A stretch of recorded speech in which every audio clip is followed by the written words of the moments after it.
나는 김영호. 올해로 82입니다. 경북 영주 외딴 시골 마을에서 태어났습니다. 초가집에 마당 하나 딸린 집에서 6식구가 살았죠. 물 길러 가는 길, 땔감 지고 오는 길이 곧 인생의 절반이었습니다. 배고픔이 일상이던 시절 어머니는 늘 말씀하셨습니다. 사람은 정직하게 살아야 돼. 그게 다 돌아와. 그 말을 가슴에 품고 살았습니다. 가진 것 없어도 남에게 피해는 주지 말자. 그게 제 삶의 기준이었죠. 20대 초반, 군 제대 후 곧장 시청에 들어가 공무원 생활을 시작했습니다. 누군가에게는 별 볼일 없는 작은 자리였지만 저는 제 책상에 앉아 민원인을 맞을 때마다 마음을 다잡았습니다. 오늘도 누군가에게 친절하자. 40년을 그렇게 살았습니다. 1분도 지각 없이 한 번도 뒷돈 같은 건 받지 않았습니다. 성실하게, 조용하게 퇴근 후엔 혼자 자전거 타고 집으로 돌아오는 게 유일한 낙이었죠. 주변 사람들은 저더러 너무 고지식하다고 했지만 저는 그게 자랑스러웠습니다. 퇴직을 앞두고 제게도 작지만 소중한 꿈이 생겼습니다. 손주들 대학 학비 조금이라도 보태주고 아내와 제주도 한번 가보는 것. 그리고 제가 아끼던 낡은 라디오를 손질해서 작은 음악방 하나 여는 것. 단출하지만 저에겐 벅찬 바람이었죠. 그런데 그 꿈을 앗아간 사람이 있었습니다. 정필수. 초등학교 5학년 때 같은 반이었습니다. 그땐 제가 도시락을 못 싸오는 날이 많았는데 필수가 항상 절반씩 나눠줬어요. 별말도 없이 그냥 슥 밀어주던 그 따뜻함. 저는 평생 그 은혜를 잊지 않았습니다. 고등학교는 같이 못 갔습니다. 저는 상업고등학교, 필수는 공장에 취직했지요. 그래도 인연은 끊기지 않았습니다. 명절이면 안부를 물었고 술 한 잔 걸칠 일 있으면 둘이 어깨 나란히 했습니다. 제 결혼식에도 아버지 장례식에도 필수는 늘 가장 먼저 와 있었습니다. 제 아내도 필수를 친구 이상으로 여겼고 우리 아이들도 그를 필수 삼촌이라 부르며 따랐습니다. 그런 친구가 있으면 인생이 외롭지 않다 생각했어요. 아니, 저는 그를 거의 가족처럼 여겼습니다. 퇴직한 해, 필수가 한 사업 얘기를 꺼냈습니다. 지방도시 재개발 관련 투자라면서 땅을 몇 군데 싸게 확보할 기회가 있다는 거였어요. 말은 번듯했지만 저는 처음엔 웃으며 넘겼습니다. 그런데 며칠 후 다시 만나자더군요. 그날은 유난히 비가 추적추적 내리던 날이었습니다. 근처 다방에서 마주 앉아 필수는 조용히 서류 뭉치를 꺼냈습니다. 이건 너랑 나 둘만 아는 이야기야라며 웃던 그 얼굴이 낯설게 느껴지진 않았습니다. 하지만 제 마음 한편엔 알 수 없는 불안이 살짝 일었습니다. 그날 이후 저는 며칠 동안 밤잠을 설쳤습니다. 서류를 펼쳐 들고 읽었다 접었다를 반복하며 이게 정말 맞는 일인지 수십 번을 고민했죠. 아내 얼굴도 떠올랐고 아이들, 손주들까지 머릿속에 스쳐갔습니다. 그 돈은 제 인생의 마무리를 위한 마지막 기회 같은 것이었습니다. 한번 잘못되면 다시는 회복하기 어려운, 그런데도 자꾸 필수의 말이 귓가를 맴돌았습니다. 내가 너한테 사기칠 놈으로 보이냐?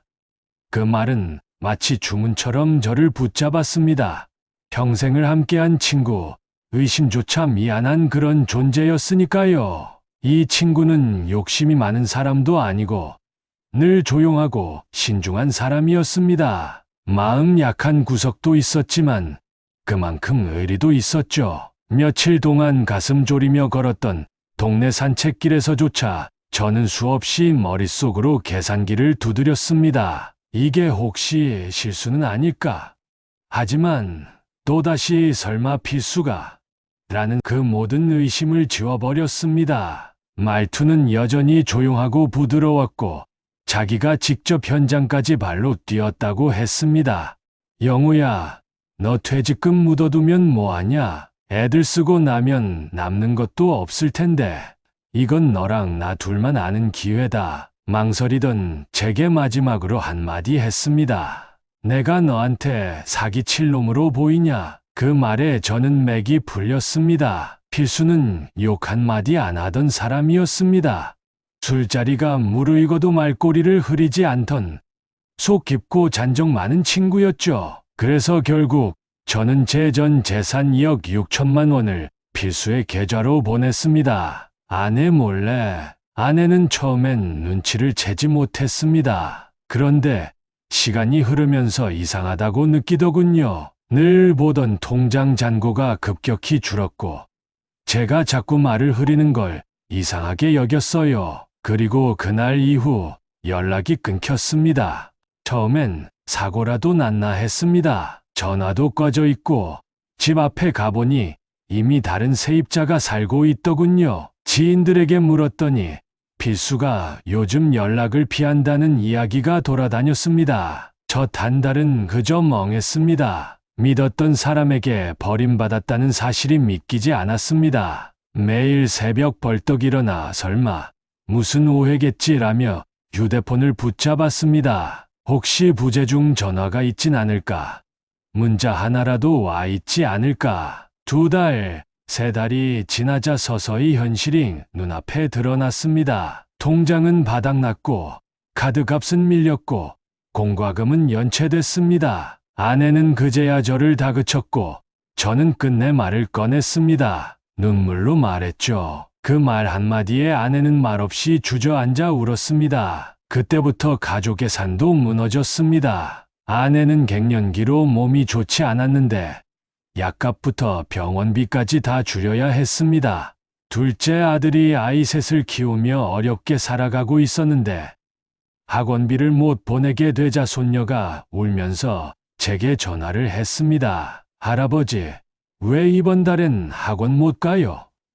그 말이 아직도 가슴에서 지워지질 않습니다. 결국 집을 뺏기고 전세금도 간당간당해져 이사를 가야 했습니다. 아내는 동생 집으로 잠시 가 있었고 저는 찜질방과 쉼터를 전전했습니다. 제 이름을 아는 사람을 마주칠까봐 지하철역 뒷골목에서 숨죽이며 밤을 보냈습니다. 가장으로서, 남편으로서, 할아버지로서 그 모든 무게가 저를 짓눌렀습니다. 가끔은, 정말 가끔은 이대로 사라졌으면 좋겠다는 생각도 했습니다. 그런데 그때마다 어머니 목소리가 들려오는 듯했어요. 사람이 가난해도 마음은 지켜야 한다. 영우야, 내 마음만은 꺾이지 마라. 그 말 붙잡고 지금까지 견디고 있습니다. 지금도 정필수를 원망하지 않는다고 하면 거짓말이겠죠. 그러나 그보다 더 깊은 감정은 허무함입니다. 70년을 알고 지낸 사람이 돈 앞에선 모르는 사람이 되는 현실. 사람은 진짜 그 사람이 어떤 사람인지 알기까지 10년, 20년도 부족하다는 걸 저는 이제 압니다. 이 이야기를 듣는 분들께 말씀드리고 싶습니다. 말이 부드럽고 오래 봤다고 사람을 믿지 마십시오. 사람은 상황에서 본심이 나오고 믿음은 위기에서 진짜가 됩니다. 저는 아직 살아 있습니다. 다시 걸을 겁니다. 많이 늦었지만 제 인생의 마지막은 제 이름으로 다시 살아가고 싶습니다. 그리고 이 이야기가 누군가에겐 너무 늦기 전에 멈추게 해주는 경고가 되기를 바랍니다. 고맙습니다.